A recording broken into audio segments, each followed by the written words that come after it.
messieurs, bonjour. Du nouveau dans l'offre énergétique, il faut désormais compter avec la centrale électrique d'Agreco. Ce sont 25 MW de plus qui viennent réduire les besoins exprimés par les populations. 50 au total sont attendus de la production de la centrale. Les détails dans un instant. Dangereux regain de tension entre les États-Unis et l'Iran dans une situation déjà délicate. Donald Trump accuse la République islamique d'être l'auteur de 2 attaques de navires sur la mer d'Oman. L'Iran refute les accusations et menace de s'affranchir de certaines restrictions à son programme nucléaire. Une fois de plus, bonjour et merci de nous suivre. Toutes nos excuses pour le retard enregistré dans le démarrage de ce journal. Nous mettons le cap sur la présidence en ce début d'édition. Il y a été question avec le secrétaire permanent du G5 Sahel de développement de projets pour accroître la résilience des populations. Autre personnalité reçue par le chef de l'État, la vice-présidente du Millennium Challenge Corporation. Avec elle, la faisabilité du 2e compact accordé au Burkina Faso par les États-Unis a été au centre des échanges. La substance des 2 audiences avec Oscar Soulama et Ismaël Diloma Sirima. Le secrétaire permanent du G5 Sahel est la première personnalité reçue par le président du Faso. Les 2 hommes ont parlé d'une mission effectuée en Afrique centrale pour appeler le Rwanda à soutenir le G5 Sahel. Maman Sambo Sidikou s'est également entretenu avec le président du Faso sur des programmes de développement des pays membres du G5 Sahel, avec en ligne de mire la question de la cohésion sociale. Et comme vous le savez, notre espace est dans une situation aujourd'hui où il faut que nous nous mettions, que nous apportions une réponse régionale à nos problèmes, que ce soit les conflits intercommunautaires, où il faut de façon rapide associer, impliquer toutes les couches. Je pense à nos chefs traditionnels, je pense à notre jeunesse, je pense à nos chefs religieux traditionnels, je dis. La vice-présidente du Millennium Challenge Corporation a également rendu visite au président du Faso. Elle a indiqué aux locataires de Kosiam que le second compact accordé au Burkina Faso est à la phase d'étude de faisabilité. C'est dans le secteur de l'énergie. Donc, on est ici pour explorer et développer un système de transport et distribution de l'électricité et aussi pour travailler avec les institutions, c'est-à-dire le SONABEL et RSE. La vice-présidente du Millennium Challenge Corporation a également échangé avec le président du Faso sur un éventuel projet d'interconnexion électrique entre Bolgatanga et Bobo-Dioulasso. La question énergétique, décidément au cœur de plusieurs actions du gouvernement. C'est le cas sur le site de Ouagadougou avec la mise en service de 25 MW. La nouvelle centrale électrique d'Agreco devrait ainsi renforcer l'offre de la Sonabel tout en réduisant les besoins exprimés par les populations. Les détails avec Daouda Ouattara et Oumou Sissé. 25 MW injectés aujourd'hui sur le réseau de la Sonabel, de l'énergie fournie par Agreco à travers ses installations sur le site de Ouagadougou. Ce supplément d'énergie permettra au pays de sortir progressivement du délestage et des coupures de courant. Nous avons donc suivi le processus de bout en bout et aujourd'hui c'est vraiment un ouf de soulagement pour non seulement le gouvernement burkinabé, mais également aussi pour nos laborieuses populations qui vont donc bénéficier de cette manne énergétique-là. Mais vous savez bien que la technique, c'est qu'elle est, et on n'est pas à l'abri d'une coupure qui peut arriver. Notre travail vise à vraiment réduire cette probabilité. Pendant toute la durée du contrat, cette centrale va assurer la sécurisation d'approvisionnement énergétique. On a autour de 31 machines qui peuvent délivrer jusqu'à 55 MW. Donc ça veut dire que nous avons autour de 5 MW de réserve qui nous permettent d'arrêter des machines pour faire des maintenances sans que Sonabel voit une interruption ou en tout cas un manque de puissance en dessous de 50 MW. Notre engagement à nous, c'est l'engagement sur la puissance et c'est l'engagement sur la disponibilité. Selon les responsables d'Agreco, les 25 autres mégawatts seront disponibles dans les semaines à venir. Cette capacité contractuelle de 50 mégawatts d'Agreco va renforcer la capacité de production et de fourniture d'électricité aux populations. La représentation diplomatique du Burkina à Abuja se porte mieux, en tout cas depuis sa rénovation. Le constat est fait par le ministre des Affaires étrangères qui séjourne dans le cadre de la Nationale démocratique DEI. La résidence et l'ambassade ont été rénovées sur instruction du président du Faso. Appréciation du chef de la diplomatie dans ce constat signé Dramane Guéné. Résidence de l'ambassadeur du Burkina à Abuja, elle reçoit la visite du chef de la diplomatie burkinabé pour apprécier les travaux de rénovation ordonnés par le président du Faso, Roch Marc Christian Kaboré, lors de son passage ici au Nigeria. De la toiture jusqu'à la peinture, en passant par les pavés et la clôture, tout a été refait. Construit en 1999, c'est seulement cette année que l'immeuble reçoit son premier coup de fraîcheur. Bien entendu, il y a des inspections qui passent de temps en temps dans les ambassades, mais il était important que moi aussi je puisse venir voir ce qui a été fait, donc des instructions du chef de l'État, des financements qui ont été mis en place pour pouvoir rendre compte donc, au président du Faso que ce qu'il a décidé, ça a été mis en œuvre. Et je me réjouis de voir que donc, les travaux se sont bien déroulés. Et je félicite l'ambassadeur, je félicite également son équipe. L'ambassade aussi est une propriété du Burkina construite ici à Abuja. Elle a également bénéficié des mêmes retouches afin de répondre aux normes sécuritaires. Il s'agissait de faire de sorte que les infiltrations qu'il y avait au niveau de la résidence et de la chancellerie, on mette fin à ça parce que ça menaçait dangereusement la vie des infrastructures. Ce qui a été fait, les toits, on a refait entièrement les toits, on a refait les peintures, on a changé les climatiseurs, notamment au niveau de la résidence. Mais en ce qui concerne la chancellerie, on a également changé le groupe électrogène, on a des groupes électrogènes tout à fait neufs. Donc nous sommes actuellement à l'aise pour travailler dans des conditions en tout cas optimales. Le Burkina a été le tout premier pays à construire la résidence de son ambassadeur ici à Abuja, suivi de l'ambassade elle-même. Aller à la conquête du Fonds vert pour le climat, quelle stratégie mettre en place?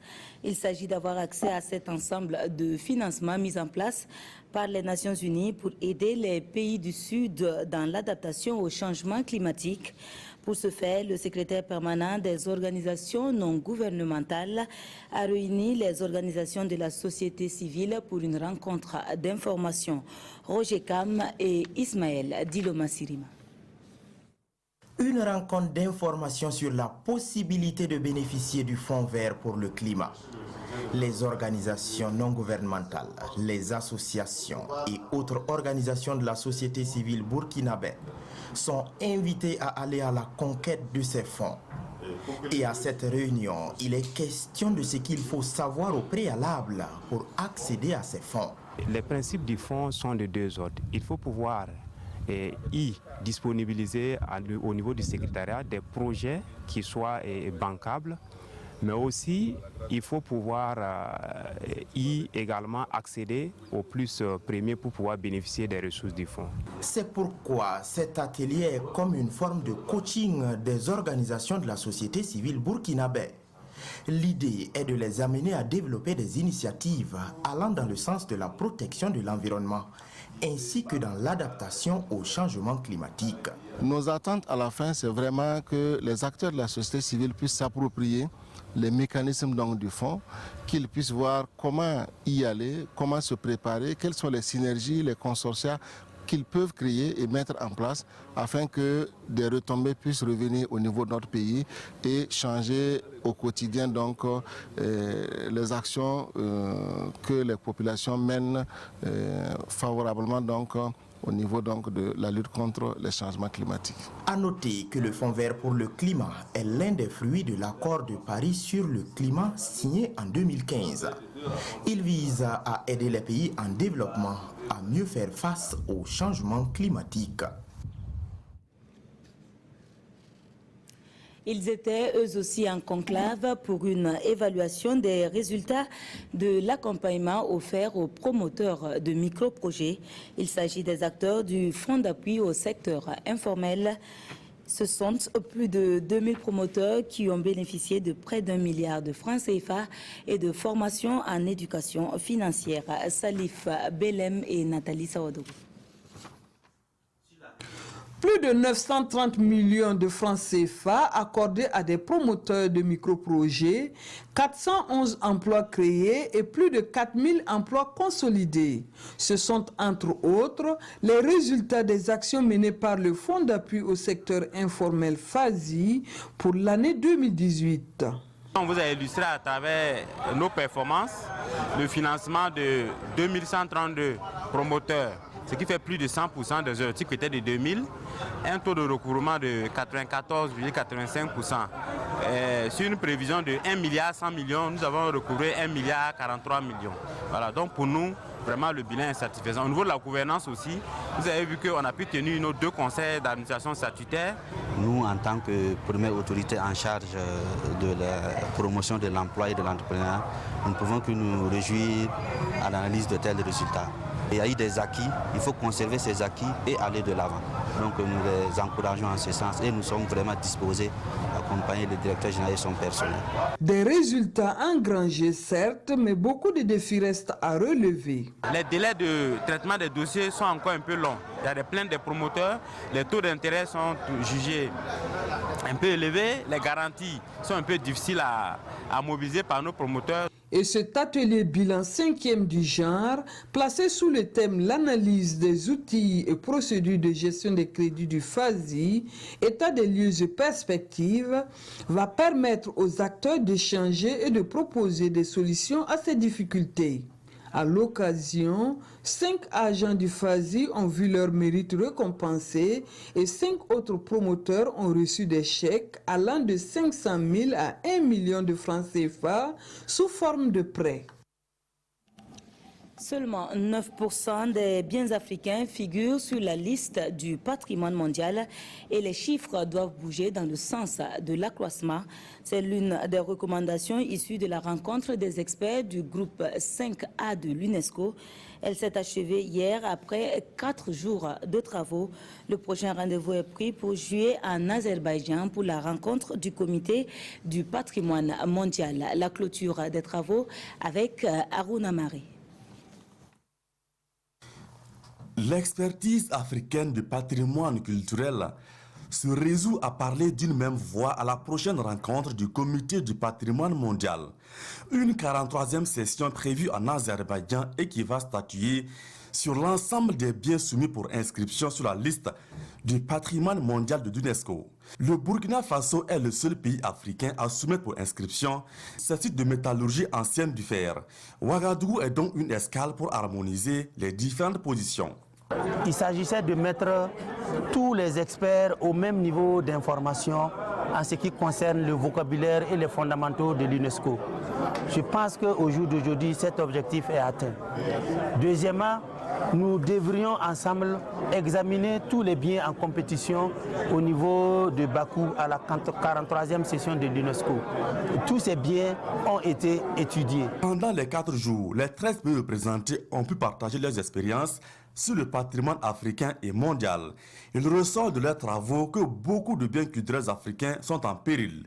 Ils constatent également que les biens du continent sont peu représentés sur la liste du patrimoine mondial. Le comité du patrimoine mondial, c'est un peu la grande messe annuelle de la vitrine vraiment de la gouvernance du culturel mondial. Et que l'Afrique y soit représentée n'est pas simplement une représentation de galerie. Il faut qu'une représentation qui pose les problèmes de l'Afrique, qui assume les réalités africaines et qui fait entendre un peu, de manière très forte, ce que les communautés africaines attendent de la promotion de leur culture en rapport avec le développement socio-économique. L'une des recommandations de la rencontre porte sur l'accroissement de la visibilité des biens africains sur la liste du patrimoine mondial. Les experts ont aussi pris l'engagement de travailler ensemble afin de concilier conservation du patrimoine mondial et développement durable. Dans l'actualité, hors de chez nous, 2 navires ont été la cible d'attaques jeudi en mer d'Oman. Les États-Unis y voient l'implication de l'Iran comme auteur, une menace claire à la paix et à la sécurité selon Donald Trump. Le Royaume islamique refute et menace. Le chef de l'Organisation des Nations Unies, pour sa part, met en garde contre le risque de conflit dans le Golfe. Jusqu'où iront les tensions entre les États-Unis et l'Iran? Sur ces images, une épaisse colonne de fumée noire s'élève d'un des 2 navires pétroliers, un norvégien et un japonais, tous les 2 cibles d'une attaque en mer d'Oman ce jeudi. Les États-Unis ont accusé sans détour l'Iran d'être responsable de ces attaques. Cet incident survient près d'un mois après que 4 navires ont été attaqués au large des Émirats arabes unis, acte pour lequel Téhéran avait déjà été montré du doigt par Washington. Le gouvernement des États-Unis estime que la République islamique d'Iran est responsable des attaques. C'est une estimation faite sur la base de renseignements, du type d'armes utilisées, du niveau d'expertise nécessaire à l'exécution d'une telle opération qui est similaire à d'autres attaques récentes menées par l'Iran sur des navires. Aucun groupe dans cette zone n'a les ressources ni le niveau de maîtrise nécessaire pour mener une attaque aussi sophistiquée. Une réaction immédiate de la part des États-Unis. Mais en face, la République islamique a balayé ces accusations tout en menaçant de s'affranchir de certaines restrictions à son programme nucléaire. Rien ne semble faire baisser la température, donc pas même la tentative de médiation entre les 2 pays par le Premier ministre japonais Shinzo Abe qui était à Téhéran jeudi. Le président Trump l'a remercié dans un tweet, mais a prévenu que les 2 parties étaient encore très loin d'un accord. Les Nations Unies, de leur côté, ont mis en garde devant le risque de conflits majeurs dans le Golfe. J'exprime ma profonde inquiétude après l'incident survenu en mer d'Oman. Je condamne toute attaque contre des navires. Les faits doivent être établis et les responsabilités clarifiées. S'il y a bien une chose que le monde entier ne peut se permettre, c'est un conflit majeur dans la région du Golfe. Une montée des tensions dans un contexte déjà brûlant entre les 2 pays, après la décision de Donald Trump de se retirer de l'accord qui limite le programme nucléaire iranien. Depuis, Washington n'a cessé de durcir les sanctions économiques et diplomatiques contre Téhéran. Retour au Burkina pour la revue de presse de ce jour. Le congrès extraordinaire du Congrès pour la démocratie et le progrès est évoqué par les quotidiens. Il est aussi question des conditions de travail à la maternité de l'hôpital Yalgado Ouedraogo et de la probable médiation du Bureau international du travail dans la fronde sociale au Burkina. La lecture des journaux est faite pour vous par Vincent Kendrebureau. Mon stage d'une journée à la maternité, c'est un dossier qui fait la une de l'Observateur Palga. Dossier qui entraîne les lecteurs dans les couloirs de la maternité du CHU Yalgado Ouedraogo où la joie et la peine se disputent. Premier constat du journal, la bonne volonté du personnel, toujours attentionné, ce qui tranche avec les reproches ordinaires, sauf à se demander s'ils étaient plutôt influencés par la présence de la journaliste. Ce reportage permet également de constater combien la gratuité des soins pour les femmes enceintes et des enfants est salutaire, surtout quand on débarque de Matiakwali de toute urgence avec en tout et pour tout 5 000 francs CFA. Mais le problème, la rupture des produits et la vétusté du plateau technique, nous rapporte le journal. Réaliser, par exemple, une échographie avec un appareil vieux de 30 ans. Fronde sociale au Burkina, le Bureau international du travail propose sa médiation, selon Sidoya. Une information que le journal tient du Premier ministre Christophe Dabiré qui séjourne en Suisse. Une médiation destinée à apaiser le climat social et à réunir tous les protagonistes de la fronde sociale au Burkina Faso, peut-on lire dans les colonnes du journal. Une mission du BIT est donc attendue à Ouagadougou, à en croire Sidoya. Le journal Le Pays revient sur le congrès extraordinaire du CDP prévu pour ce dimanche à Ouagadougou. Des cadres remontés contre le président du parti, titre le journal, lesquels invitent Edi Komboyo à se conformer aux textes qui régissent l'organisation et le fonctionnement du CDP. Et parmi ces frondeurs cités par Le Pays, on note Léonce Koné, Boureima Badini ou encore Salia Sanou. Le point conflictuel étant le surnombre du bureau politique national du CDP jugé irrégulier. Et le congrès extraordinaire du dimanche est donc celui de tous les enjeux pour le CDP. Et c'est tout pour cette édition. Merci de nous avoir suivis et excellent après-midi à toutes et à tous.